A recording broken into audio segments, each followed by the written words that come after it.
Hello and welcome to another episode of the Dribble Me Softly podcast, the podcast that you didn't know that you need to know. How are you? I'm good. How you doing, Ben? I'm living the dream. Are you good? Not so good, mate. Why are you not good? I'm missing my boy Stru. I know, so selfish. Yeah. He Right. fucked off right at the worst possible time. New rule for next season. What's that? You can't go on holiday during the season. Fair play. Yep. It's selfish to listeners. Yeah, 100%. Fuck you, Stru. Shout out from, where is he? He's in India. Goa? Mumbai? Goa. Oh no, Mumbai at the moment. Mumbai right now. And then he goes to Goa for his tennis training camp. That's right. Yes. Shout out. Yeah. But on a serious note, to answer your question, I'm not so good, Ben. No. Why are you not so good? Well, a couple of weeks ago, you asked a question, and your question to start the episode was, why does football hurt? And a couple of weeks ago, I was like, haha, suck shit. Football doesn't really hurt. Not right now anyways, but boy, football hurts a lot right now. You're probably speaking for a lot of Liverpool fans here, aren't you? I probably am, yeah. We've got a couple of things in this week's episode, so maybe we'll touch on that a bit later. But if you can pull yourself together, what's on for the rest of the show? Yeah, thank you. I'll try my hardest to keep it together. Not sure how it's going to go. But on today's episode, quite a few things to get through, as it always is. We'll touch on a few games in the Premier League from last week, and then a couple of the cups as well. So the FA Cup, the Carabao Cup. We'll look at Leverkusen and their continuance to remain undefeated in the league, as well as Girona, still top of the league. So touch on a few things around Europe. And then to round off today's episode, we'll, as we always do, a Debate Me Softly question or two. You never know. Oh, all this and more coming up next. I don't even know where to start with some of the news. I know obviously you're dejected. When was it? Friday night here? News dropped on Invasion Day. Yeah. Finally gone political on the pod. Yeah, we have. Do you want to explain to the listeners what people consider Invasion Day? Jeez, you're really putting me on the spot, mate. So 26th of January, I guess, is known as Australia Day. However, the reason that we celebrate it, or the reason that it's celebrated on the 26th, is because of essentially that's the day that Captain Cook landed in Australia and placed the British flag down. Although now in the 21st century, it doesn't necessarily speak to, I don't know what it's meant to or the purpose of it, right? I agree that Australia is the best country in the world. We should have an Australia Day, but it shouldn't be on the 26th of January. Hence why a lot of people refer to it as Invasion Day, because essentially it's what the British colonists did, right? They invaded the land in which the Aboriginal people and First Nations people lived on and continue to do so on, to this day. Hopefully that gives you a bit of an explanation as to why I called it Invasion Day. Yeah, I wasn't expecting that. Yeah. But it's fair enough. It's true. Yeah. Don't know what to really say from that. Yeah. Just thought I'd chuck it in there. Yeah. But yeah, that's when the news broke. And what was the news? That unfortunately the Liverpool manager Jurgen Klopp has decided to step down from management, decided to take a break, and he said that, he's put all his energy in, which he has, and it's time to step away now, which, is fair enough. But to anyone who loves Liverpool as much as I do and understands the club will totally understand where I'm coming from in that this fucking hurts. Yeah, I'm not going to lie. Don't know how it feels, because you've got someone leaving at the top or has just turned a team around, essentially after last year's woes. Didn't he notify the club in November? Yeah, apparently so. So he had made it clear in November, and the way that it actually came about was that they were talking about preparing for pre-season, for the upcoming pre-season camp. No way. And they were talking about what they should be doing and things like that, and it's only in those conversations did he take a step back and realize that he doesn't necessarily think he's in it anymore, like he was 100% committed. And then, he obviously told the club of his intentions, but I think he only told the players just before breaking the news to the wider audience. Crazy. Maybe it's going to be fate in some sense that Liverpool may go on and win the league, though. They might do it for him. Yeah, look, it's an interesting one, right? I'm sure like a lot of people will look at this in two different ways. One, it galvanizes the squad, it rejuvenates him, says there's a league title here to be won for the manager before he walks out. Or the other theory is that they'll fall apart because they know that the manager's leaving, and a lot of the players have come to the team and been in the team for the manager. Saying that, Liverpool played Norwich in the morning for us, or that's evening, right. And yep. I don't know, it looked like you got some nice young players coming through, and some of the ones that have been there a little while Yeah, absolutely. Also on the score sheet and lead by example. It's great, right? He breaks the news on Friday. We play a game a couple of days later and they win 5-2, albeit it's in a cup and albeit it is Norwich City. But you still got to get a result. And I'll tell you what, Ben, Anfield is going to be fucking emotional these next few months leading into his last game, which is against Wolves on the final day of the season. It's crazy. It's crazy to think, what, is it 9 years? Yeah. Nearly 9 years? That's right. It's been 9 years. So he joined the club in 2015 after the sacking of Brendan Rodgers. And obviously in that, during that time, the club was in strife. Brendan Rodgers did a great job to take us to challenging for the league the previous season, but then kind of fell apart in that 2014-15 season, which is when ultimately Jurgen stepped into the role and came in and said to the fans, and the thing that stands out is you've got to change from doubters to believers, when it's the motto that kind of carried the whole way through Jurgen's reign as the Liverpool boss.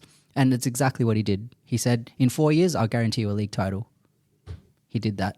He won us a league in 4 years. He actually won us a Champions League in 3 years and did exactly what he said he was going to do. He transformed the entire club from doubters to believers.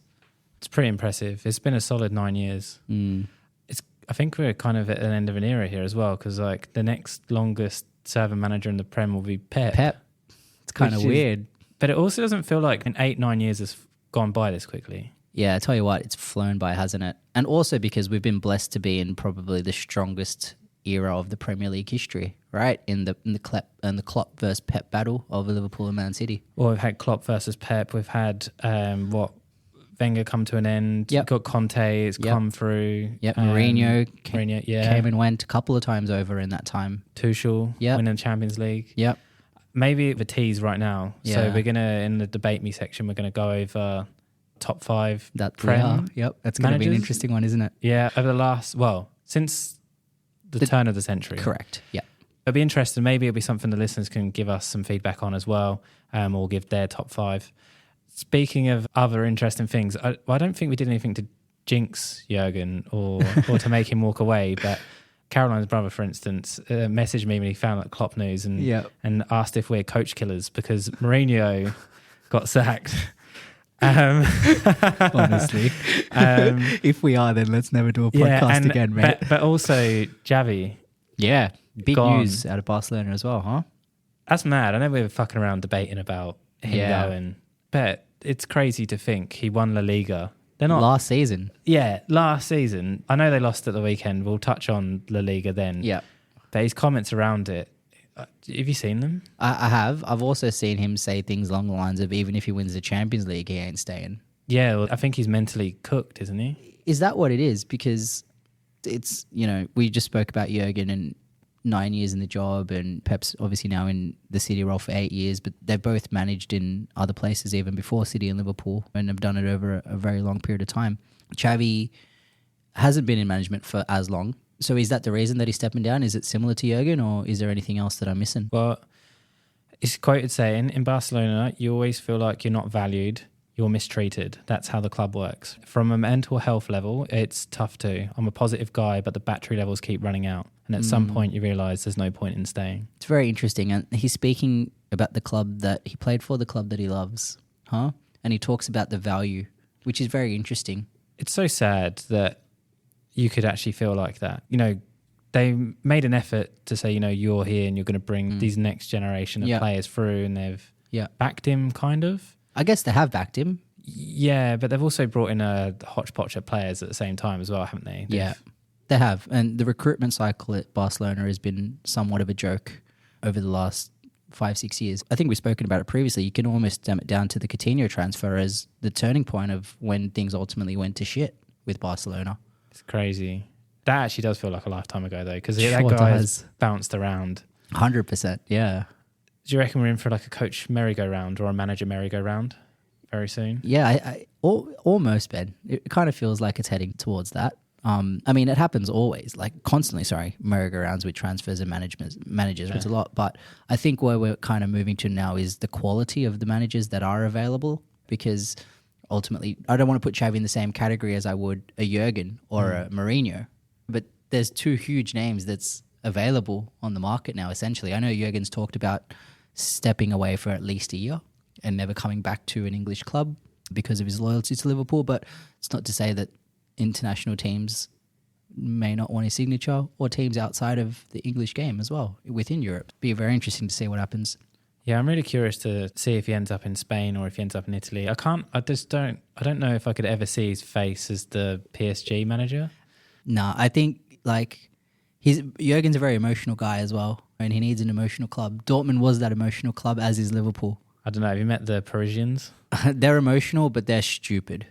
You know, they take the word emotional and stick it down a fucking, I don't even know, because it almost becomes anger at a point with the Parisians. I think you see it in the stadium, and even the likes of booing Messi at a point. Do you reckon it's like entitlement? Maybe, but what the hell are they entitled to?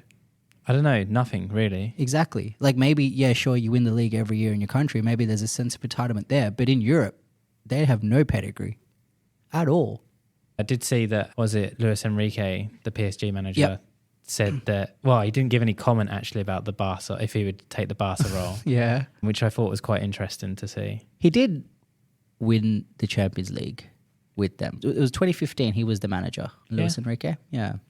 Even that seems like fucking ages ago now.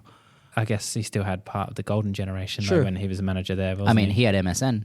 Yeah. And that was unreal. Unreal. I'm just curious to see like what this is going to trigger. Is someone like Todd Bowley going to like freak out and wonder if there's someone to go for, or is Newcastle going to panic? I know we've speculated that we don't think Eddie Howe deserves to get the chop, but then we're never going to say anything bad about Ten Hag, by the way, because we don't want him to lose his job, because that would be really bad. No, that would be really bad. People losing jobs is bad. Yes, and Eric Ten Hag losing his job would be horrible for the Premier League, Ben. Yeah. For the fucking world, Ben. Although the Ineos guy hasn't really said anything, so I'm curious to see how this happens. And also, you did say maybe last week or the week before that they recruited somebody from the City board. They're looking a bit more progressive. Was it the sporting director that they pulled across? Yeah. I think, was it? Yeah, it was the sporting director. Interesting. He's now their CEO. Wow, step up for him as well. Yeah, just doing all right for himself. Not bad. I guess what we could cover off is there's no Premier League this weekend, but there was the FA Cup. Yeah, that's right. And also the Carabao Cup second leg semi-final as well. Or maybe touch on that because that happened first. Sure, let's do that. First it was Chelsea versus Middlesbrough in the second leg, and Chelsea were at home. They were 1-0 down. They were 1-0 down. Yeah, they were. And they actually pulled off a remarkable win, didn't they? Well, yeah, they are playing a championship side at home with a stacked squad. Yeah, true. But I was actually talking to my mate who's a Chelsea fan, and I was telling him that, mate, this is your level. This is where you are competitive. You want to be competitive, you go play in fucking championship mid-table teams, and you'll be fucking killing it. In the Premier League, not so good. Mate, your mate is going to be all over you if they beat us in a couple of days' time. I know. Trust me, I know. Yeah. I'm praying for you. Yeah, I've already copped it from a lot of my friends about Jurgen. It's been a tough couple of days, mate. Well, that's fair enough. He's going to have at least one more final to play as well. Cause that is true. What, Liverpool drew with Fulham 1-1? That they did. We played at the Cottage. Tough second leg, having to go away. But yeah, it was a 1-1 draw. We take I think it was 2-1 on aggregate from memory. Yeah, because you won the first game. Yeah, 1-0. That's right. So on to Wembley, or as a lot of Liverpool fans have been calling Wembley, Anfield South. I'm not sure I like it, but it is what it is. I've never heard that. It's so fucking cringy. Yeah, it's kind of cringy, right? Anfield South. Another cup final to play. Funnily enough, another cup final against Chelsea. And for the listeners, if you recall, a couple of seasons ago, it was Liverpool versus Chelsea in both the cup finals, and both results were 0-0s, and Liverpool won both of them on penalties. This is grim. Are we looking forward to another 0-0, Ben? What do you reckon? I hope not. Just someone score goals. Yeah. Please. I know. In a cup final as well. Come on. That's right. I can't afford the subscription to beIN Sport, so I don't have to watch it. Lucky for you, I'm going to have to find a way of streaming it somehow. Oh, no. Do not do illegal streams. That is really bad. Yeah, I know, right? Let's not condone that. No. Some noteworthy things, though, from the FA Cup. Yep. Tottenham at home to Man City. Did you see any of that? Just the highlights. City won 1-0. They battered them. Gave it to him. But funnily enough, Pep finally got a result at the Tottenham Hotspur Stadium, huh, Ben? Toilet Bowl Arena. Toilet Bowl Arena, that's the one, mate. Finally broke the hoodoo. You did. I still find it weird that they haven't got someone's named that stadium. Yeah. It's weird, eh? They just call it Tottenham Hotspur Stadium. It sounds like it could be on Pro Evo 20 years ago. But anyway, Although I'll tell you what, I like the fact that there's stadiums still out there without branding. true. Like, name a stadium. Don't put a fucking brand over it and call it that. Well, you could put a brand over it and inflate the brand price. True. So you could skirt some FFP. Facts. Not naming names. Facts, Man City. But actually, Etihad, it's exactly what they've done, isn't it? That's what I mean. Yeah. Yeah. Yeah. Sorry, Ben. I'm a bit late to the party. That's all right. But you're right. You're absolutely right. It'd be interesting, whatever they call it eventually. But Man City did get their win. They broke the curse. They did, yeah. Some other notable games in there. Chelsea drew 0-0 at Aston Villa. Yep. And there's a replay for that? There's a replay. Martinez made a huge save there as well. Speaking of replays, there's actually quite a few, like including Leeds, Nottingham Forest, even drawing. There's not much really to note. Like most people went unscathed. There was some classic. There was a cup moment though. So Championship side Ipswich, who are actually second in the Championships, could potentially come to the Premier League. Lost at home 2-1 to Maidstone. Little old Maidstone. And tell me, Ben, where are Maidstone? Oh God, some little place in UK. I really put you on the spot, didn't I? You did. I'm pretty sure it's Kent, if I'm correct. And there's also a funny video of one of the fans overly celebrating and falling off one of the little tiers. They looked all right. I think they're all right. And just for the listeners, Maidstone in the National League. Correct. And for anyone who doesn't know how the pyramid system in England works, can you just quick rundown of where that might be, knowing that obviously the Premier League sits at the top of the pyramid? Well, that's the fourth tier. No. Yeah, that fourth or fifth tier. Wow. Technically, that would come after League 2. That would come after League 2. Yeah, so technically it's not even a professional league. Interesting. Which is crazy because like normally you consider the top 92 teams Yep. as the professional Right. teams. I don't know if I got it right though. It is a little village. I bet I've got my geography completely wrong. But I tell you what, Ben, I you was are right. absolutely right. They are. It's actually, funnily enough, the largest town in Kent, England. The fact that a team like Maidstone can go and beat a team like Ipswich just speaks to the beauty of what the FA Cup is all about. Correct, and that's why it's the oldest football competition, and it's why it still has, for a domestic cup competition, it has some prestige still in it, and that's what people live for. Really, is that because you're giving people hope, and that's why I think. When you saw the upheaval over the Super League, that's because stuff like this. Because if you don't have a system that rewards teams on a merit basis, you stop them dreaming. And incidents like this could catapult them. That could be a lot of money for them. Absolutely. They could reinvest that. And then you've got other ones like Luton, for instance. Like if we were just to pivot, Luton won. They won, I think they beat Everton, if I'm correct, 2-1. Yep. Again, that's huge. They're still a tiny club in comparison to Everton, really. And they beat him at Goodison Park. The Cup, it may not be as sexy as the Premier League because the Premier League's there and it's intense, but the FA Cup has still got something to it. Yeah, you're absolutely right. The thing is, with the big teams in the Premier League challenging for the Premier League, they put less importance on these cups. But ultimately, for the teams that sit in the Championship all the way down to the lowest teams in the pyramid, like the FA Cup is something to dream about, right? Yeah. You know, and to your point, you get results like this, which is something that you will never, ever get in a Super League. Well, exactly. I don't know how that would even work, how you would build that into it. And eventually that would have a negative impact on those clubs. Yep. It's sad. Even the cities that they operate in. Exactly, because they're not going to have the people coming through. Exactly, yeah. Speaking of another interesting game, though, involving a small little team, a little Welsh team called Newport County. Yep. Did you see them, the score against Man United? Yeah, I did. Although I had to just...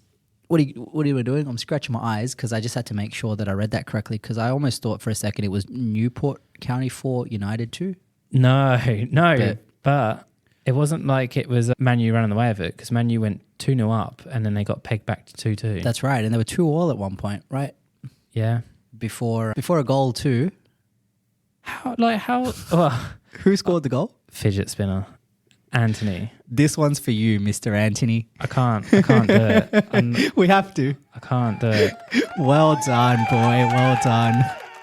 We can't condone that. He celebrated like he'd scored against an actual football team. He celebrated like he had whizzed that from the left foot to the bottom corner, but let's be honest, off the post, rebound.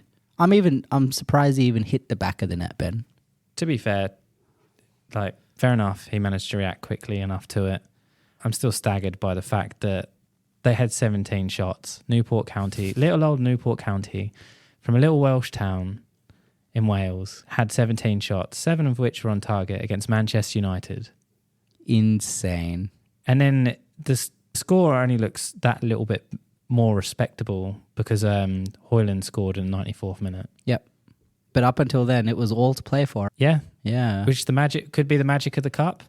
We don't know because Man U are Man U. So can I ask you, Ben, is it we speak about Manchester United every week, and week on week, you know, we laugh about them, talk about how shit they are, talk about how shit their manager is. What point, if you are Ineos, do you think these results, a 4-2 win, is shit and we need to do something about this? At what point does that happen? Because that result does not flatter United at all. I reckon that they're already looking at this in the summer and thinking of how do we move him on. You reckon? I think so, because there's nothing. There's no identity. It makes it even worse. There's someone else, I can't remember who it was. Who's the Dutch guy that managed Man U briefly? I can't pronounce his name. Rangnick? Yep. Ralph Rangnick. Rangnick, yeah. I also can't pronounce his name. Came out and said some beautiful things about Sancho not being a problem. Then you've got the other stuff. It just shines that light back on the incident with Ronaldo as well and forcing him out of the club. But I know there needs to be discipline and respect within a club. At the end of the day, you're employed. It's a job. Exactly. It is a job. Yep. But agreed. I don't know. Things like that add up. And when you have no identity in football and you're treading water constantly, you've got one of the most prestigious clubs in the world. I don't think someone like Radcliffe is going to look at it in the same way as the Glazers do as a cash cow. Yeah. I think they're passionate about football. Yeah. And they're going to be like, we're going to do something to change it. Yeah, they're like, what is this product? What? Yeah. And also, I now pay for this product so I can influence change. I think change is coming. That's scary to hear. Well, there's going to be a lot of change, isn't there? And from a selfish perspective, I just need Arsenal to win the league so I can say that they did it with Pep and Klopp. Yeah. Pop. You know, it's funny because just speaking on Ten Hag quickly, obviously when he came into the job, there's that famous quote about how Liverpool and City have built an era, but ultimately eras come to an end. I know, none of his stuff ages gracefully, does it? I've seen so many things on social media about how, look, he's right, an era's come to an end because Jurgen Klopp's fucking leaving Liverpool. Like, he was not wrong. And I'm just sitting here thinking, you fuckers, man. Like, what are you talking about, you know? I can't remember when he made that quote. It was literally when he came into the job and he said, they've built whatever they've built, blah, blah, blah, without putting words in his mouth, but ultimately era's come to an end. Quote, unquote, that last part. So talks big game, brings in Anthony, could have brought in Kudos. Yeah. Done really well. Yeah. Has he won anything? Nah, not at United. I don't know. Maybe he probably did win the league a couple of times over at Ajax, but obviously it's a very different feat when you're managing United. Honestly, this summer is going to be a merry-go-round. There's so much change, I'm sure. I don't know what's going to happen. Speaking of that, era's coming to an end, though. I did see that they don't think Xavi Alonso... Well, Leverkusen reckon, or there's some sort of quote somewhere saying that they don't reckon that he's going to take the Liverpool job at the end of the season. Yeah. I think it's your preference, isn't it? So you know how they say, don't put all your eggs into one basket? That's exactly what I've done. Put it all into one basket. Put it all into one basket, man. The reason being is because I guess you got to face the reality that Jurgen's on his way. I guess anything, you got to move on. Do you worry, though, that trying to succeed someone as successful as Klopp is kind of setting him up for failure? No, I think what Sir Alex did with, what's his name, David Moyes, is the epitome of setting someone up for failure. Interesting. I think Jurgen's leaving the club in a better... I'm not saying that Sir Alex didn't, but I think Jurgen's leaving the club in a better place than when he took over, for one. Ultimately, was it Sir Alex that appointed David Moyes? Was it his choosing and he told the club this is who to bring in? I think so. Right? So ultimately Jurgen doesn't get that kind of power anyways to convince the owners who comes in next. I think he said, hasn't he, explicitly, he doesn't want to be part of any process. so fair enough too. Not that he doesn't deserve to be a part of it, but I don't think he should be a part of it.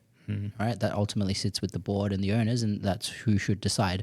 But when you look at obviously what's in the pipeline, and you speak about there are a lot of managers available. The next transfer window will be a bit of a merry-go-round, and I'm pretty sure it will be. But the only manager that's available out of all of them that fits the profile of what we need in terms of a manager is Xabi Alonso. Played for us, an amazing player for us, won the Champions League with us, and many times has he said that the city's his second home. That's the reason I put all my eggs into the one basket. And also you look at the football that he's playing with Bayern and what he's done to that team, a team that's historically never challenged for the league, or not in the last 20, 30 years anyways, and now they're giving it a proper crack. And it's all because of the manager, Ben. Yeah. I absolutely want him to be our manager next season. Have you got an alternative? If not, have you thought that far? Yeah, I have been thinking. There's a lot of names being thrown around. De Zerbi is one of them that gets thrown around, but I personally don't want him as the manager. I think he's a great manager, but I don't know if he's Liverpool good. Zidane, obviously no relation or connection to the club, but you look at his time at Real Madrid and obviously he was very, very successful, albeit with a very strong team. But the way that I see this current Liverpool team now is it's a very strong team. And that's as far as I'd probably stretch. I know previously I've spoken about Stevie G being the manager of Liverpool and hope to God it happens one day, but it's not the right time now. And he just signed a contract extension at Al Ettifaq anyway, so... Which is surprising because they're not doing very well. What about you, just quickly? Obviously, there's a lot of bias when I talk as a Liverpool fan. Who do you think is a suitable manager to replace Jurgen? Oh, that's a tough question. I would be intrigued. That's hard because Ancelotti just signed a contract extension extension at Real Madrid. And also there's an abundance of talent coming through there. Yeah. I would have been interested to see him there because I think he was unfairly booted by Abramovich way back when. I find it really hard to look past, like you say, someone with an emotional connection to Liverpool. I'd be interested to see Xabi Alonso do it. Yeah. Off the top of my head, I honestly can't think. I don't think Mourinho fits the profile there. No. He's a bit too much of a mercenary. And Liverpool's a very emotional club, right? Well, Mourinho's a very emotional man. We've seen that. 100%. True, but not that kind. It doesn't look like a fit. I'd honestly have no idea where this could go. Your guess is as good as mine, Ben, to be honest with you, man. It's interesting because, the thing that scares me, and it probably scares a lot of people, is that we're not just losing our manager, we're losing the heart of the club. And I said this to you guys, to both you and Stru. Jurgen is the heart of the club, and he's transformed the club from the bottom up and done it on his own accord over the last 9 years. And that's what's hard to take, is that we're losing that. Yeah, been an incredible run though. Yeah, amazing. I've been a Liverpool fan for more than 20 years of my life now, and Jurgen's given me the best Liverpool, the best memories as a Liverpool fan. There's not much else really to note from the FA Cup side of things. I mean, we'll touch more on the stuff for the manager. Well, it won't necessarily be about, who's replacing Klopp. No, it won't be, yeah. It's more about, who's our top 5 Prem managers. And just to round off the FA Cup, there's Newcastle beat Fulham, and I don't think there are many more upsets other than that. There's one game left to play, which is Blackburn Rovers versus Wrexham, so that'll probably be on Disney Plus at some point. Go Wrexham. See Ryan Reynolds' face. Brighton beat Sheffield 5-2, absolutely battered them. Pumped him, Yep, at Hawthorns. But it's probably a good segue to, if we speak about Xabi Alonso, Leverkusen drew at the weekend, 0-0. Yep. Bayern now equal games played, sit 2 points behind Leverkusen after a 3-2 win. That they do. So they've now caught up their game in hand. They have. And it is fucking tight at the top. So I think 2 points separates 1 and 2. 2 points is correct. Yep. Yes. So Leverkusen are still unbeaten. The run continues. Played 19, won 15, drawn 4, lost none. It is insane, Ben. Week on week we talk about this, and week on week it gets fucking crazier. It does. Let's see how far he goes. I'm just curious to see, because Boniface is actually injured. He's not at AFCON. Yep. Didn't even go to AFCON. Yeah. There's a couple of others that have actually gone though, so they're still missing. Mm-hmm. It'd just be interesting to see. I'm trying to see when they next play each other, just whilst I'd look for that. Yep. Worth noting, Dortmund also won 3-1 again. They've got a bit of traction there. The other one, which is quite interesting and watching the slide, is Leipzig. Leipzig? I have to do this every time. Leipzig, mate. Leipzig. They're sliding. They're now down in 5th. Dortmund have got up. Dortmund have been on a run, though. They've been scoring goals for fun lately. Well, they're enjoying themselves. I don't know if they had injuries before. We didn't pay enough attention, I don't think. Yeah, that's true. And just to quickly answer your question, Bayern Leverkusen versus Bayern Munich. They play on Sunday, the 11th of Feb, so we're not too far away, Ben. No way. We're very close. So what will ultimately you would think be the title decider, right? Potentially. If they continue at the pace that they're going at, then this is ultimately the decider. That's so interesting. It's worth noting that Bayern Munich's Kingsley Coman had done some ligament damage to one of his knees. Yeah, right. Could be out for a couple of months. It wasn't the ACL. Yep. That's a big miss. So just quickly on Kingsley Coman, funny stat, thought I'd throw it in there, very timely. So he's never not won a trophy, hasn't he? Never not won the league. Oh, the league. Correct. And Harry Kane never won the league. So one of those stats is it's coming to an end. Coming to an end by the end of this season. The question is, which one is it going to be, Ben? Man, you got to see Bayern lose, haven't you? Mate, every part of me now more than ever wants to see Bayern lose. I want Xabi Alonso to win this fucking title so bad. No, it doesn't mean he's going to come anyway. No, it doesn't at all. It doesn't. It definitely doesn't. But the fact that there's potential for him to come, the fact that he's still the front runner, until he comes out and says he's not leaving the club, he's going to be the front runner. It's very true. Let's go to another team that's a front runner. Yep. Girona. They may lose their top spot come Thursday. I think it'll happen. I think it will happen. Just for the listeners, Real Madrid, they won against Las Palmas after being 1-0 down. Yep. They're now 1 point behind Girona, with one game in hand. You know what's funny, Ben? What? Real Madrid and Girona play at exactly the same time as Leverkusen and Bayern. Sunday, the 11th of February at 4:30 a.m. I was about to ask what time is it our time? 4:30 a.m. Oh, there's some sports mad people in Europe are going to have a great day. Bloody, what are the chances of that happening? I wonder if the TV people will reschedule that. You reckon? And change the time. Given the fact that the other, obviously it's Bundesliga and La Liga, so I don't know if they will. You know what I mean? That's true. Yeah. Oh, that's so interesting. Given the fact that it's on exactly the same time, and probably it's going to be the title decider for both La Liga and the Bundesliga, it's very, very interesting. There's some huge games coming up. Oh, mate, it's very exciting. It's very exciting. At least for the listeners, we'll actually have something else to talk about. We may be able to say more than giving the updates of the teams that remained at the top still for most weeks of the year. Yeah, apologies for that in advance. Just quickly going back to the Leverkusen and Bayern game, I'm just having a quick look at the win probability here. It's very, very close. Bayern Munich, 38% chance to win. Leverkusen, 37%. And then the draw is 25% likely. I don't even know what they base it off, though. No idea. But then looking ahead at the Real Madrid and Girona win probability, 61% likelihood to Real Madrid and only 18 to Girona. Is it at the Bernabeu? It is at the Bernabeu, Ben. Yeah, I fancy Madrid there. Also, after last week, just a reminder that the referees are always on Madrid's side. Aren't they? Jeez. How convenient. Honestly. Other Madrid, though, Atletico Madrid. Yep. They're shooting up. They're now third. Does help with Barca's demise. That is true. Memphis Depay scoring goals for him as well. He's been slowly going about his work. I really like Atletico. I don't know about you. I really like Diego Simeone as well as a manager. Would you have him as a manager? God, no, but I really like him. He just doesn't fit the Liverpool profile. I think he recently signed a contract again anyway. He's also been at the club for fucking yonks. Yeah, he's an absolute journeyman, to be fair. I'm just actually looking at that now. Can't remember when he moved there. I can't remember the last person that managed Atletico Madrid. Same. Which is crazy. He's been there since 2011. Wow. He's been there nearly 13 years. Which in today's day and age is unheard of. I mean, we talk about Sir Alex and his tenure at United. You talk about Arsene Wenger and his tenure at Arsenal. It just doesn't happen anymore, Ben. I know there was some longish stints, but even 8-9 years is very long. It is, yeah, absolutely.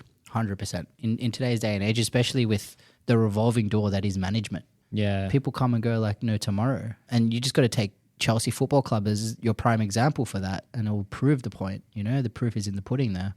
So I was watching the overlap where they had Frank Lampard on. He was well, for listeners, there's a thing with Gary Neville and Jamie Carragher and Ian Wright and Roy Keane. I can't remember the lady's name. Jill, is that her name? Jill something. I can't remember her surname. They all have special guests on this week. They had Lampard. Yep. And they had a really good conversation about his management and what worked, what didn't work, but also his playing style. And it touched on Abramovich getting rid of managers. It was really interesting to see, well, for him to explain it really, is like they had a core group of players in there that all had their roles and responsibilities, but essentially they all knew how to play one specific style. Wow. Once Mourinho came in and gave them that belief and like setting them up and made them winners, when he got moved on, the next person come in, pretty much the core was still there every time. Yeah. So like the recipe for success was to keep adding to that core. Wow. But it was interesting when he was just saying, oh yeah, they're just gone. But he was also mentioning when they didn't perform very well and Abramovich came in and he came in with a translator and basically got the translator to say, some of you will be here at the end of the season, some of you won't, and this was terrible. And then just like didn't really say much else. Fucking hell. It must be terrifying. Think about the toxic nature of that. And like from a player's perspective, you have the owner coming in and saying, oh yeah, you might be here, you may not be here. I don't know, mate. I work in sales. It's the same thing. Fair enough, mate. Yeah. Job security does not exist. You're only a couple of bad quarters away from being binned off. Yeah, it's fair enough. I don't know. There's something about it. The owner coming in and saying to you, yeah, you may not have a job here next year. The thing is, Ben, if that was to happen to you, it's not going to be the owner of the company that's coming and telling you this, right? It'll be your manager. You have a conversation with your manager and your manager will tell you that you're not performing and give you the reasons why, and then you'll be on your way. Funny you say that because one of our CEOs was a bit cray-cray before and did warn just people in general that someone will go if things don't work out. Some people do operate like that. True. That is true. I guess football is way more cutthroat. It's results driven. Anything results driven like that. Yeah. It's also very reactive and it's constant. Cutthroat. Yeah. I thought that was just interesting anyway. Yeah. I don't think we're really going to see someone as aggressive as that come and go. Talking of coming and going though, we touched on Xavi. Did you see the game? Yeah. I saw the game. It's comedy, pure comedy, wasn't it? Insane. So the final score was 3-5? Yep. 5-3? 5-3. Yep. I think Barca at home, weren't they? They were. And they lost to the little yellow submarines. Funny. Actually, Barca did come back from 2-0 down to 3-2 up before Villarreal grabbing a goal in the 84th minute. But did you see the penalty incident at the end? Oh, Barca are right. It was definitely not a penalty. Definitely not a penalty. In what world, Ben, would that be a penalty? Premier League. Yeah, with VAR. You answered the question so quickly there for me. Thanks. It was amazing. You can just go through Barcelona's team like a hot knife through butter. They shouldn't have conceded like that. It's so funny, Ben, because just speaking on that team really quickly, just starting a lineup, I wouldn't say it's weak. It's pretty strong with a back four. Fort, Christensen, Arujo, and Koundé. But was Christensen really setting your world on fire when he's in the Premier League? God, no. No. God, no. Jules Koundé. I rate him. I don't rate him at right back. I actually rate him at centre half. There you go. Yeah. To be fair, they don't have Ter Stegen in goal. Yeah, that is true. He's injured. Yep. But what happened to, Cancelo not starting again? Yeah. I don't know if there's a lack of occasion. They're always changing their team around, to be fair. Like it's interesting because the team's pretty strong. Gundogan, Frankie de Jong. But they got Romeu there. They got I wonder Romeu why they're there. going through the middle. So, for instance, Barca had a ridiculous amount of possession. They did, I think it was like 71%, 72%. It was, but yet still conceded 9 shots and 6 shots on target. And the way they transitioned through them, you could just see there's no spine. Do you think it's the players or do you think it's the lack of tactics from the manager? Or both? But they were fine last year. And that's the thing. But so are Arsenal. It's really interesting. But I don't... What's his face got injured, didn't he? Was it Pedri? No, Pedri came on, so Pedri didn't even start. Who's the other young one? Gavi. Yeah. Anyway, he did his ACL. Yeah, Maybe sure did. him missing has been huge for them because when him and Pedri play together... They're a force. You can't get the ball off him. Yep. Someone just to carry it. But I don't know. João Felix as well has silently gone around as a bit of a journeyman for the last couple of years, bouncing around. Yep. Very young and very talented, but it's not putting it together anywhere consistently. Lewandowski, wrong team, wrong league, or just give up? Oh. Yeah, I still think he's got a bit in him. Yeah. I asked the question, but he absolutely is still Robert Lewandowski, the fucking gun. Like, he's been injured this year as well, but hasn't he? Yeah, he has been. Obviously, when you look at the impact that he had on Bayern, I don't think he has made or has had the same impact as he has had on Barcelona. Would you agree with that statement? Yeah, but different stage of your career and Yep. different leagues as well. Yep. Like Spanish is a different standard of football, I think, Mm. and has played at a different pace. He still had a phenomenal year last year. He did, yeah. So it's still there. It obviously translates. We've mentioned this on previous pods, but there's just something not right there. And toxic cultures Yep. can create this atmosphere and they don't seem to perform as well. Just happens at clubs, doesn't it? Yeah, it does. And everyone from time to time has their moments, right? You Yeah. know, it's happened in Chelsea right now. It's happened in Barcelona. Well, strangely enough, two clubs that have tried to buy their way out of trouble and It's funny that you say that. It's a very good point, yeah. continuously tried to whack a square peg in a round hole. But Especially, it's funny, but haven't had the means to do it in the past or have been caught doing it, you know, because you have teams like City who have done exactly the same thing, but just haven't been found out for it yet. well, the thing is, Yet. this is the difference between a well-run club and a poorly run club, because it's going to show that if you've got teams of resources, it doesn't mean shit. Because if you can't spend it well and develop with a strategy and bring those players in, you're not going to go anywhere. You're going to cause more problems Yeah. for yourself. Man U have done the same over the Man, last you have done the decade. same. Absolutely. You can't buy success, really. You still need someone. And to Abramovich's credit, when he came in at Chelsea, he set the blueprint for this. He did. But they still bought well enough. Yep. And then they had a strategy behind them. Like, look at what they did. And with had the academy. manager. Exactly. At least he knew he had a formula, knew what he wanted, Yeah. knew how it would work. These guys haven't. They've just continuously looked at what other clubs have done, and they've thrown mud at the wall, and they're just waiting to see what sticks. Last year, it seemed to stick for Barca. It hasn't worked now, but they've already created that culture where they're like, well, all this uncertainty.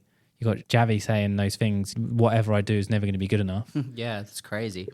It's mad. I'm just really interested to see. It's a good case study.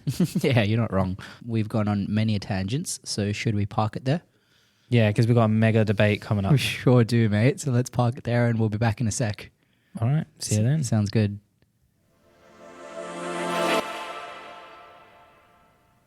Okay, we are back. Feel dirty doing a debate me softly about Struan. It feels fucking weird doing this whole podcast without Struan. Yeah.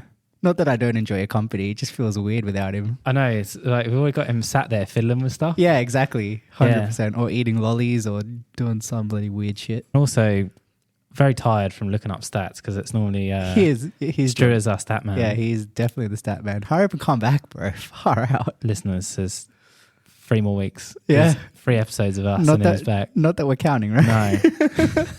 No. All right.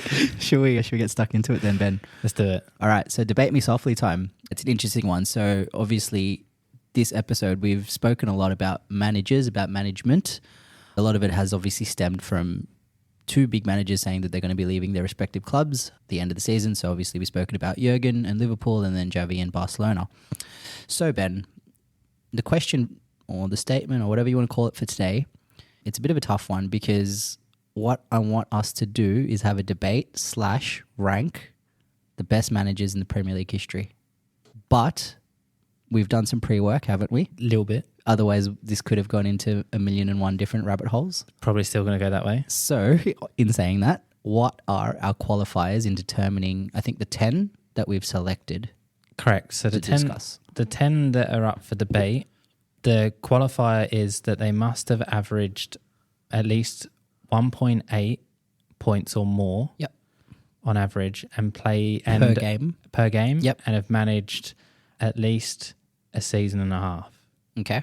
So just for the listeners, their credentials could include stuff that they've won in other leagues Yep. and European Cups as well. Cool. And that even though we're looking at managers really that have managed in the Premier League, right? Correct. We're trying to rank our top 5 managers that have ever graced the Premier League. Fuck, this is hard. It is. And we're doing this without Stru? I'm sure we're probably going to end up doing this again at some point as well. Well, then on that note, let's do this. So do you want to know who the 10 are? Please hit me. Okay, so we're going to run down from lowest order to highest first. So this is going to weed out at least half of the group, I think. Okay, cool. Just give me the names to start. Not even the points per game. Just the Okay. name. Mikel Arteta. Yep. Carlo Ancelotti. Yep. Thomas Tuchel. Yep. Arsene Wenger. Yep. Jose Mourinho. Mm-hmm. Mancini. Mm-hmm. Antonio Conte. Mm-hmm. Jurgen Klopp. Mm-hmm. Sir Alex Ferguson. Yep. And Pep. And Pep Guardiola. Wow, that is a list of managers. Yes. And these are all managers that are managed in the Premier League. Correct. Wow. So 4 managers here Yep. have averaged under 2 points per game average. Okay, cool. So this is a very quick way to weave out or to push away some of these managers that we may not deem to be in the top 5. Potentially. So then, Ben, can I ask you a question? Can you give me the points per game of those 10 managers now? The same order that I've just read them to you. If we go into lowest to highest, Yep. Arteta's 1.82. Mm-hmm. I think he hasn't managed enough. He has 1 FA Cup to his name and a Community Shield as well. Let's wipe him out. We're going to cross Arteta off. Done. He's got a lot more to go, but Yep. there's way more experience in this group. I absolutely agree. And of the 10, he would be 10th in my list. Yep, I think that's a valid point. Cool. Carlo Ancelotti is 9th with 1.84. Ancelotti has won the most Champions Leagues out of all managers. Interesting. And that is a total of 4. Correct. Wow. Okay. Yep. Bonus point if you can tell me where he won them. Sure. AC Milan, How many? 2. Okay. Real Madrid, 2. Correct. Don't ask me the years. Do you think he's disqualified? No. Okay. So I think his points per game, you said 1.82, 1.84. 1.84. But in saying that, the longer you manage, the harder it is to maintain a higher points per game. Funny enough, he didn't manage that long, but he had a stint with Everton. Yes, that's very true. So that does bring his average down. Down. So that's food for thought. But then we've also got to factor in the rest of his career as well. Yeah, of course. The next up is at 1.94 is Thomas Tuchel. Okay. So Tuchel, manager of Chelsea Football Club very recently. And Now Bayern Munich manager. now, yes, that's right, Bayern Munich manager. But, and a big but, 2021, he won Chelsea Football Club the Champions League, Correct. which is a big accolade because it was the second one for the club. It's huge. Yep. It's against City, wasn't it? It was against Pep Guardiola's Man City. That is correct, Ben. And Kai Havertz scored the winner. That he did. Weird world. Weird world. Do you think you would keep him in your list or no? I think, yeah, I haven't ruled him out yet. Okay, you haven't ruled him out. So he's in the mix. He's in the mix. Next up, and the last of the under 2 points per game average, is Arsene Wenger at 1.96. If you were ranking your best managers that have graced the Premier League, would you disqualify him? So he never won the Champions League. Yep. He has won the FA Cup an incredible amount of times. So he's won the Premier League, Twice? 3 times. I think 3 times. Yep. And did one But he Invincible. also got the Invincible. Yep. This is for a debate when Stru is back, but Yeah. we're going to touch on the best Premier League side. What we think. Ooh. It's probably just a pod in itself. I'm very excited for that debate, Ben. Yeah, secretly that's what he's doing whilst he's on holiday. He's just looking at stats, trying to justify the Invincible, please. Am I ruling him out? No. Okay, so Wenger is in there. Would you rank Wenger higher than Tuchel? Yes. Okay. And that's even though Tuchel's won a European Cup. Yeah. Yeah. I guess this is where it gets interesting. So the reason that I'm saying that he is a better manager Wenger's a better manager than Tuchel is because of the impact and the longevity in which Wenger did what he did. Yeah, I think that's fair. Yeah. Arsene Wenger is a man ahead of his time back in the late 90s, early 2000s in terms of the way that Arsenal played football. You know, he kind of revolutionized the Premier League in many ways. And without him, bloody Sir Alex would be sitting on 15, 16 Premier League titles. Thank God for Arsene Wenger. That's actually crazy to think that, isn't it? It is. Okay, so we've got him there. I was correct. He did win 3, 7 FA Cups, and that 49-game unbeaten run. That's right. 0 Champions Leagues. 0 Champions League. Should have been a Champions League. 2006. Yeah, I'm not going to be bitter about it. But You are always bitter about it. Nah, it is what it is, isn't it? Like, each team gets duped at some point, whatever. It is what it is.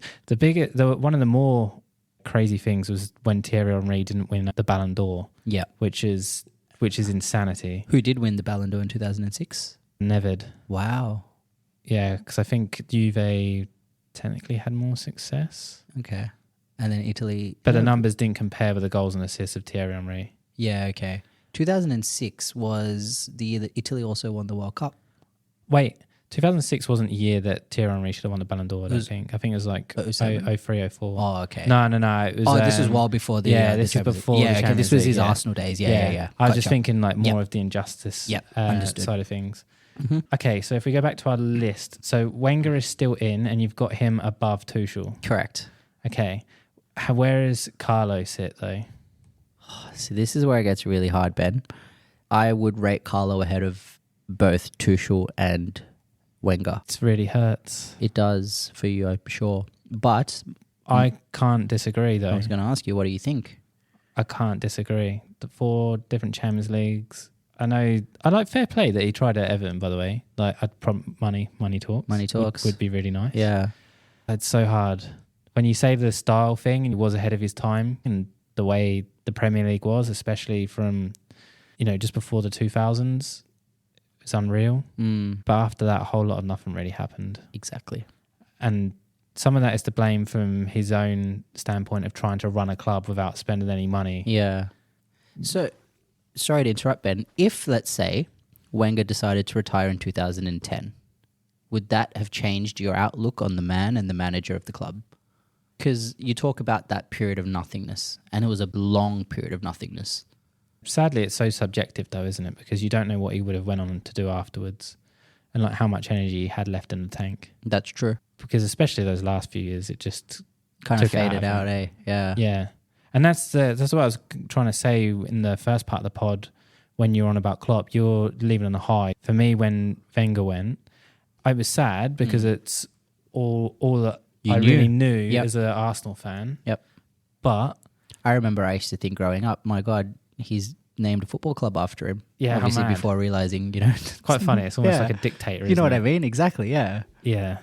It just didn't end well. But it'd be amazing. It's forever a managerial great at the Premier League, and it's going to be iconic. His name was always going to be associated with those moments with Mourinho when he first come in, but first of all, Sir Alex Ferguson and the rivalry. The rivalry with Sir Alex was amazing. The rivalry with fucking Mourinho was next level. Like that iconic moment when they're nose to nose on the sidelines, doesn't get better than that, man. Well, it's funny you say Mourinho because Mourinho is actually next up. So he averaged 2.03. Wow. 2.03. And it's pretty good. It's pretty amazing. It's freaking really good. And can I just say Mourinho in his first year of Chelsea, what he did with that team is, to this day, records haven't been broken, Ben. 15 goals conceded in an entire Premier League season. It's going to tease, but I think they may actually be a contender for one of the greatest Premier League sides ever as well. Couldn't agree more. But where would you rank him? So his numbers are slightly brought down by Spurs, and it was still... And United to some extent. But you'd still finish second with United. True. I guess that's true. That did kind of peter out. And a second stint at Chelsea that didn't work out as well. Not as well. That's true. But Mourinho, this is something to consider as well. Here we go. Is Mourinho only lasts between 2 and 3 years. Well, mostly 2.5, 3 years as a manager. Yep. Is that something to be held against him in this? I don't think so. No? I don't think so. I think if Mourinho only did what he did at one team, then you could argue the point that proved himself in one league and couldn't do it everywhere else. But the thing with Mourinho is he went and did it everywhere. He also, and to your point, he's won a Champions League twice, but he's also won a treble. That Inter side was incredible. 2010. And he went up against Pep in the height of the La Liga period, in the El Clasicos. Yep. And won La Liga. I think, forget all that, he won the Champions League with Porto. That's also very true. And he won the Portuguese league twice as well. So would he automatically go into your top 5? He would automatically go into my top 5, Ben. Would you rank him over Carlo Ancelotti? Fuck. I don't know. I would personally rate Mourinho ahead of Carlo. Okay, Mourinho is ahead of Carlo. Can I ask you the same question though? Who would you rate higher, Mourinho or Carlo? Oh my God. Yeah, it's not easy, is it? No, I think I would rate Mourinho higher than Carlo as well. I think, Despite the fact that he's won a treble, but the fact he's gone to so many different leagues, he may have even won a trophy at Tottenham. He should have won a trophy at Tottenham. Well, it was one of the most spiteful things ever is sacking him. Daniel Levy, what are you doing, mate? It's so harsh. Dumb. Okay, and we agree that both of those are ahead of Wenger and Tuchel. Yeah. Okay, we're rounding them out. Well, this is interesting because you said Mourinho should be in your top 5.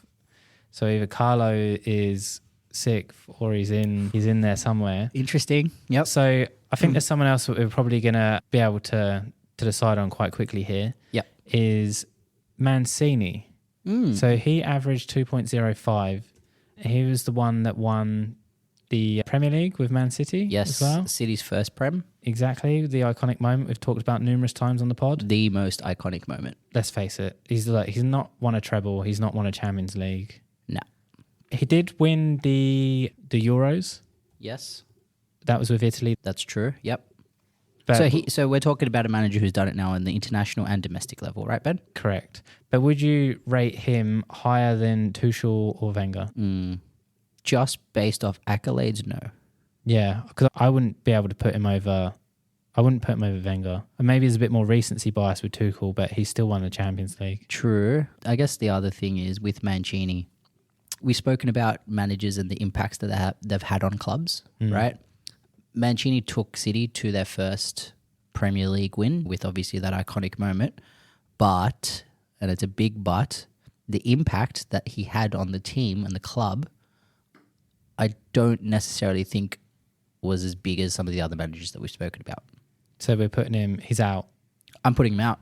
He's out. So all right, so far, for the listeners, Arteta and Mancini have been disqualified. See you later, boys. Yep. And we have Wenger, Carlo and Mourinho sat here so far. Okay. Keep it going. So that takes us on to, well, quite a polarising figure, I think, to put it politely. It was Antonio Conte at 2.07 points per game average. Polarising is the right word. He did play a very nice style of football, though, with Fabregas in the Chelsea squad. Yeah, it still hurts me that he went to Chelsea. He brought the best out of Costa. He did. Costa was an absolute force. That Chelsea team was a machine under him. Was really good, but didn't last long there. It didn't. The fairy tale ended very quickly, and it was the next season, right, from memory, that he left. That is correct. And then took a stint at Tottenham. He did, and that also did not end very well. And again, talk about confrontations and managers. Had that stick with Tuchel. Do you remember that? Where they shook hands post-match and then they didn't let go of each other's hands and then ended up nose to nose, and it was all happening. It was a bit crazy, wasn't it? Yeah, that it was. But again, Conte is an exceptional manager. But Ben, I do not put him ahead of Wenger. I don't put him ahead of Carlo. But I do think I put him ahead of Tuchel. Okay. You put him ahead of Tuchel? I think so. Wow. Interesting. So you're discarding what he's done elsewhere? Tuchel? Well, okay. No, Conte, because he's also an Italian champion 4 times. But this is what I'm saying. I'm putting him ahead of Tuchel. Are you putting him ahead of Tuchel? Yes. Okay. Yes. But not Wenger? But not Wenger. Okay. I can... From a transformational point of view, Wenger takes the cake. Mm-hmm. I think Wenger would take the cake in most of these conversations when we talk about, impact in transforming a team and transforming a league to some extent. Stru's honestly going to be gutted. He's not here to hear you say this. Yeah, I know. He's going to be playing this over and over again. Yeah. Well, I'm going to go home and clip this up and just put this on this broadcaster. So every time you say something bad about Wenger, I'm just going to keep playing it back to you. Yeah, good. Keep at it. Okay. I think that's fair. Thoughts though? What do you reckon, just quickly? I think the same. I really didn't like the way things happened with him. Especially the way he left Tottenham. Yep. Or the way he acted around it. That press conference. It was embarrassing. It was embarrassing. He said a lot of truth, don't get me wrong. Mm-hmm. I think it's the way that he went about it. It wasn't the right way to do it. The big question is, would you consider him a top 5 though? No. So we disqualified him as well. He's out. I think so. He's gone. I think that's fair. I can't really disagree much, but we're starting to get down to the tail end of things now. Now it gets serious, hey? Because people are going to get bumped. Here we go. Who's next on the list? I don't want you to tear up again, Oh, no. but it's your daddy-o. Yeah, again. It's Jurgen Klopp at 2.12. All right, so I've been speaking first a lot. I'm going to let you go first this time. That's very polite of you. Thank you. You're welcome. I'm so torn. Yeah. Because this list, actually, we should have done this the other way around because I would have been able to get the easy ones. Fuck, I hate. Do you know what pisses me off the most about Klopp? Right, is I'm just envious. It pisses me off that he shouts at the official and all that stuff, the antics and whatever. But my God, he's cultivated this fucking machine, and he did it at Dortmund as well. And I loved him at Dortmund, especially because the story of Dortmund. Actually, the story of before he was at Dortmund as well. At Mainz is very special. Taking them from the league below the Bundesliga up again. And they did get relegated towards the end of his time, but they spent fuck all and he made them quite a bit of money. Yeah. And then he went to Dortmund. And the Dortmund, he took him to that Champions League final. Funnily enough, they drove to Wembley from Germany, and their bus went through my hometown. Wow. Yeah, because there's a port there. Did you see it? I didn't see it. Okay. No. Damn. Nah. So it went through. Lost the final? They lost the final as the Bayern, wasn't it? It was. But they did win the Bundesliga twice against the juggernaut that is Bayern. Exactly. But he's won everything he can at Liverpool. Yeah. And I think you've noted it a number of times that Coutinho money has helped, but you had a team full of Skirtle. You're playing Milner, right wing, forward. Yeah, nothing against Milner. He's an incredible. He's been an incredible Premier League footballer. But you just look at that team and how far you've come. It's going to be an interesting point. But I think I would rate Klopp. Oh, I don't know. 'Cause I'm torn with the Carlo and Mourinho part now. This is where it's really hard because it just makes you wonder what his career would be in the Premier League without Pep. Now, we spoke about this off air, didn't we, Ben? What's the average points season? What's the average points haul of Liverpool in the Premier League? So I'll give you a couple of quick stats just around really quickly. In the 6 or 7 years prior to Jurgen joining Liverpool, the average points per season total for Liverpool was 63. He then obviously joined in 2015. And if you consider all of his full seasons, his average points per season is 85. Which is wild. Which is insane. And obviously in that time, Ben, he did win the one Premier League on 99 points, came second to Man City on 97 points, and then second again in another season to Man City on 92 points, which these points totals in many other seasons, Ben, is enough to walk the league 10 times over. Yeah? The other quick stat that I just wanted to give you on Jurgen was this is just during his time or his tenure in terms of total points tally.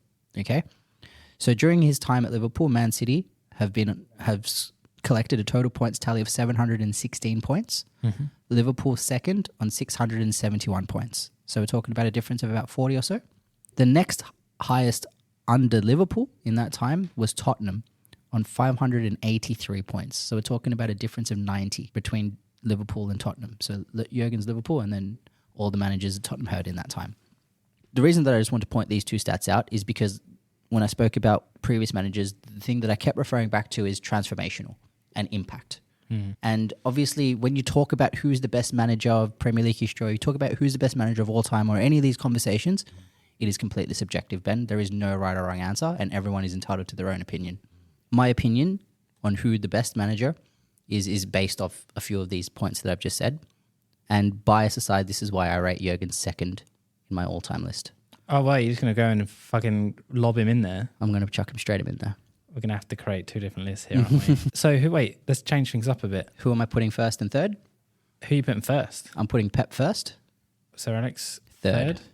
And again, people are going to tell me I'm an idiot. People are going to tell me I'm wrong. Again, the beauty of having debates like this, Ben, is there's no right or wrong answer. Everyone's entitled to opinion. So, what's yours?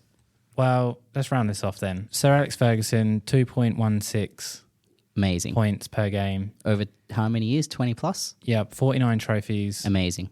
37 or 30 or 39, something like that, alone at Man United. Yep. Reinvented numerous squads. Yep. countless times. Yep.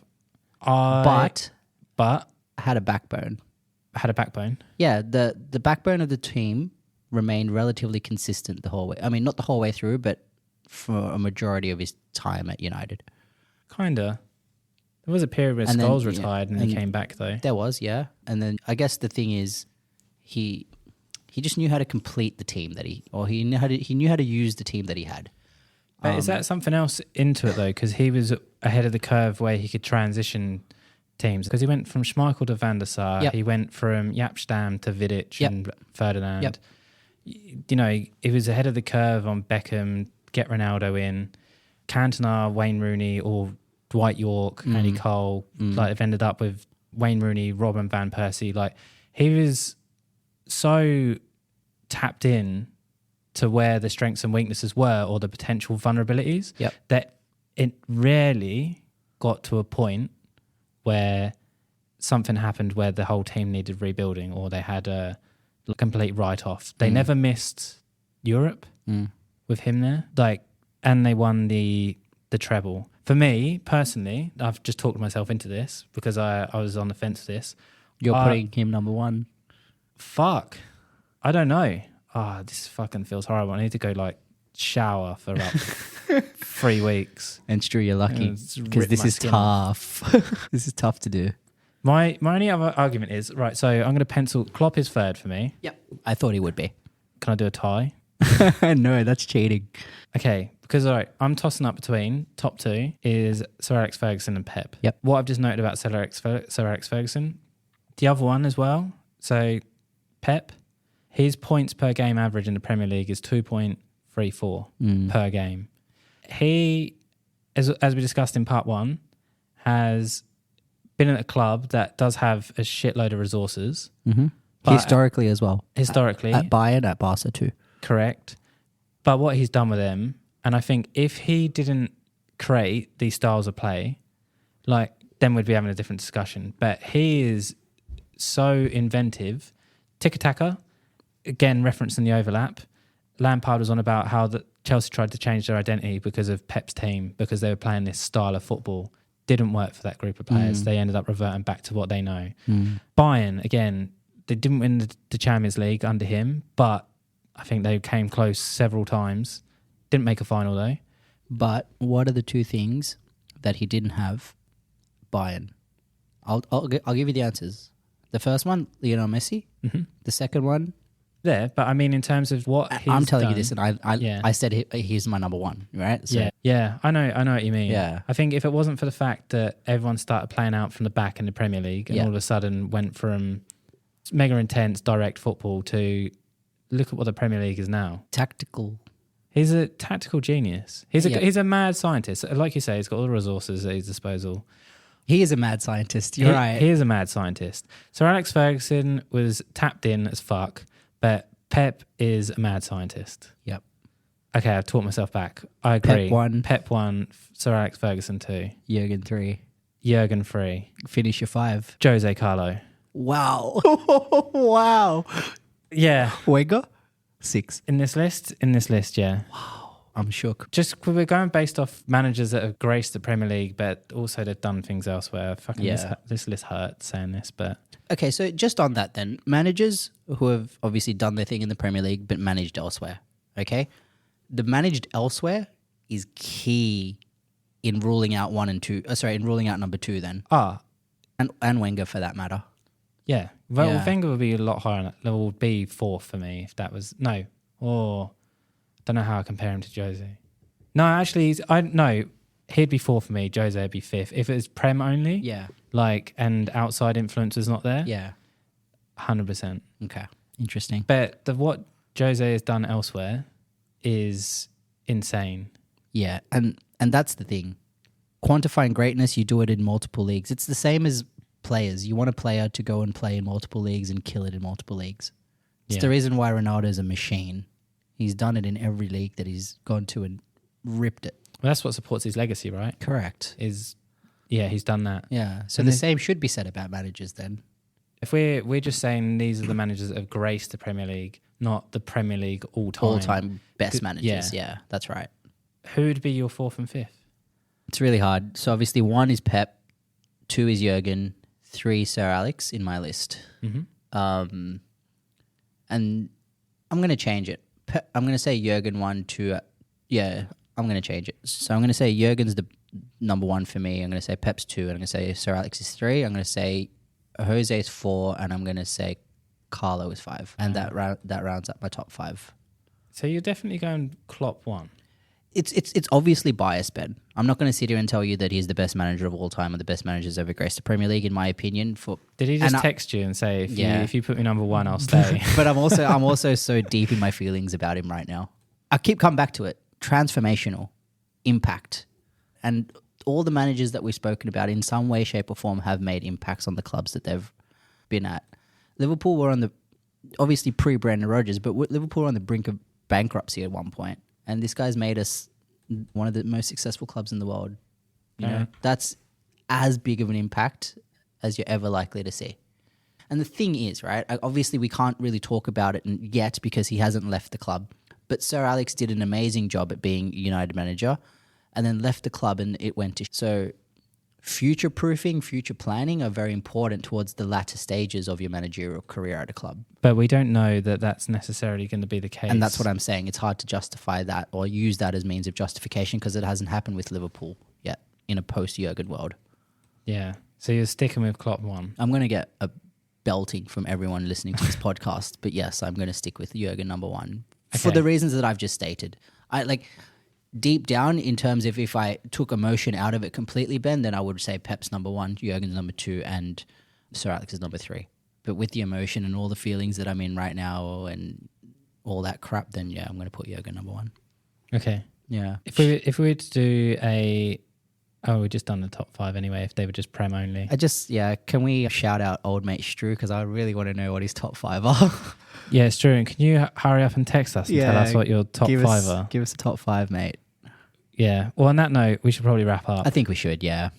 I think we should. It was a very interesting conversation, though. And I think what we should do, Ben, is to be honest, we've been pretty lazy with posting things on our socials. Let's post this one.